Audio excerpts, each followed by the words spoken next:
famille qu'on a essayé de détruire par méchanceté et par intérêt. J'ai fait ce que j'ai pu pour l'empêcher, pas une seconde je ne l'ai regretté. L'ancien majordome de la famille d'Ingrid Betancourt, à l'origine des enregistrements ayant donné naissance à l'affaire Betancourt, eh bien, parle pour la première fois de ses motivations dans le premier numéro de Vanity Fair français. Bonsoir à tous et bienvenue, je suis heureux de vous retrouver en ce mercredi. Veuillez bien vouloir nous excuser, hier j'ai eu des petits soucis musculaires, je n'ai pas pu donc me déplacer pour vous présenter l'émission d'actualité du Gros News. C'était exceptionnellement, je suis là ce soir, merci à vous de votre fidélité. Voilà, et tout de suite c'est la suite de l'information en direct sur News TV. Après les intempéries, les assureurs font leurs calculs. Les dégâts causés par le mauvais temps ces dernières semaines devraient coûter 500 millions d'euros selon les premières estimations de la Fédération française des sociétés d'assurance. Les inondations qui ont, eux, notamment frappé le sud-ouest du pays devraient coûter entre 300 et 350 millions d'euros et l'épisode de grêle entre 150 et 200 millions d'euros. Et donc explique Bernard Spitz, président de la Fédération française des sociétés d'assurance.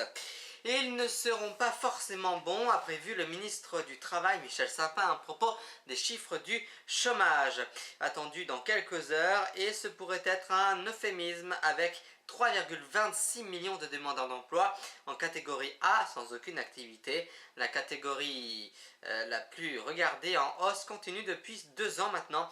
Pôle emploi recensait à cette date plus de 5 millions de noms en tenant compte des chômages et des chômeurs en activité réduite et de l'outre-mer. Maintenant, cette information, les Sud-Africains attendaient la fin avec appréhension ce mercredi. De nombreux anonymes se présentent devant un mémorial improvisé sur le mur du Mediclinic Health Hospital de Pretoria, où Nelson Mandela a été admis en urgence le 8 juin dernier pour une infection pulmonaire. Avalanche de posters, petits mots, lâchettes, colombes, fleurs, drapeaux, ballons et prières, plus personne ne se fait d'illusions sur le décès imminent de l'ancien président sud-africain, et notamment le prêtre, l'archevêque Cap, qui a prié que ta bénédiction repose sur Mabida, le nom du clan. Donc maintenant et à jamais, donne-lui, nous te prions, une nuit calme et une fin paisible et parfaite. Donc toute sa famille sont venus donc mardi soir, et notamment plusieurs anonymes sont venus soutenir la famille donc de Nelson Mandela, qui doit fêter son anniversaire le 18 juillet prochain. Pas de déjeuner en famille, pas de collègues avec qui partager un verre, pas d'amis avec qui partir en vacances. 5 millions de Français sont isolés chaque année. Selon une enquête de grande ampleur menée par la Fondation de France, ils n'entretiennent pas ou presque des relations sociales avec les autres. Pire encore, ce phénomène va croissant d'ailleurs. En 2010 par exemple, il n'était que 4 millions de Français à être entièrement livrés à eux-mêmes.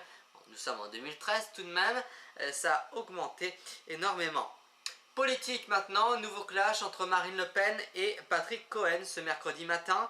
Invitée du 7-9 sur France Inter, la présidente du FN a affirmé que la station serait surnommée Radio Balcho, un sobriquet qui dépasserait selon elle le cercle du Front National.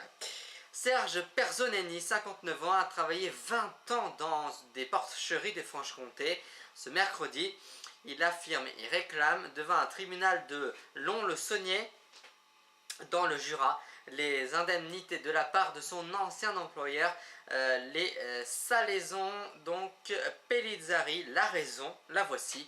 Il affirme être devenu sourd à cause des cris de cochon sur son lieu de travail, mesuré à 35 décibels. La surdité, quant à elle, a été reconnue comme maladie professionnelle l'année dernière.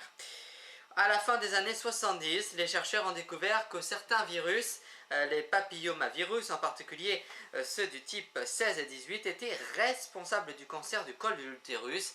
Et aujourd'hui, près de 25 ans plus tard, les firmes pharmaceutiques mettaient au point un vaccin contre ce cancer, donc cancer du col de l'utérus.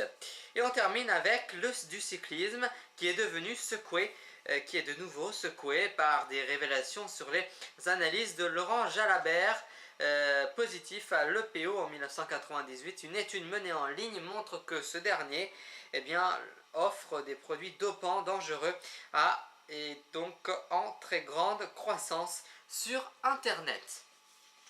Voilà, et tout de suite on écoute Dalida. La la la la la la la la la la la la la la la la la.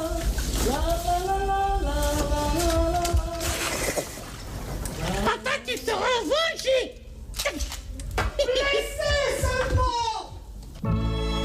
Il y a tant de joie dans leur moindre sourire qu'à les regarder vivre. Moi je n'ai peur pour eux. Dans leur inconscience, c'est leur insolence qui parle pour eux.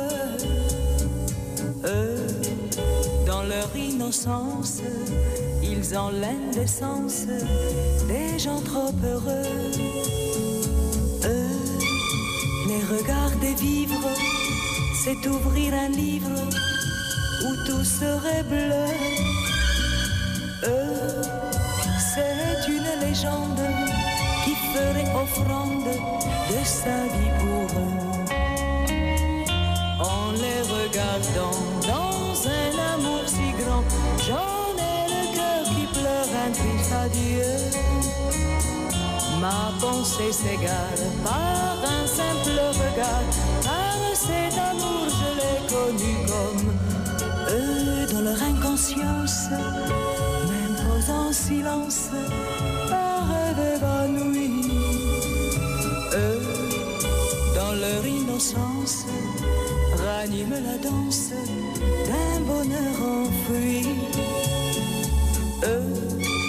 Les regarder vivre, c'est pour moi revivre des jours délirants.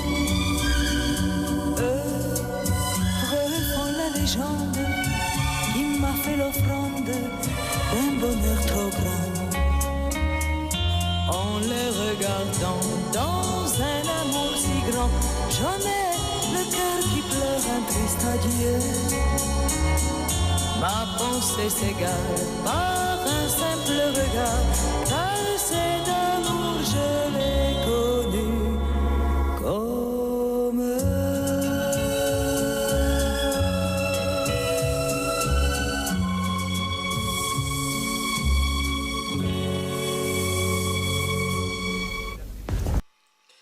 Voilà, c'était évidemment Dalida, la plus belle du monde. Voilà, et avant de passer à la question du jour de lundi dernier, vous devriez répondre oui ou non à propos des réseaux sociaux. Vous êtes 74% à répondre non et donc le reste à répondre oui. Merci pour votre participation, elles nous vont droit au cœur. Merci. Et puis tout de suite la question du jour en ce mercredi. Pensez-vous que les cyclistes sur le Tour de France sont dopés? Vous répondez en direct sur News TV, oui ou non. Réponse dès demain, je l'espère. Je vous rappelle la principale information, c'est l'histoire d'une famille qui ont frappé l'histoire et de détruire par méchanceté et par intérêt. J'ai fait ce que j'ai pu pour l'empêcher. Pas une seconde, je ne l'ai regretté. L'ancien majordome de la famille d'Ingrid Betancourt, à l'origine des enregistrements ayant donné naissance à l'affaire Betancourt, parle pour la première fois de ses motivations dans le premier numéro de Vanity Fair français. Voilà, c'est tout pour ce soir. Merci de votre fidélité. On se retrouve, en tout cas j'espère, demain 18h30 pour un nouveau rendez-vous d'information. Merci à tous.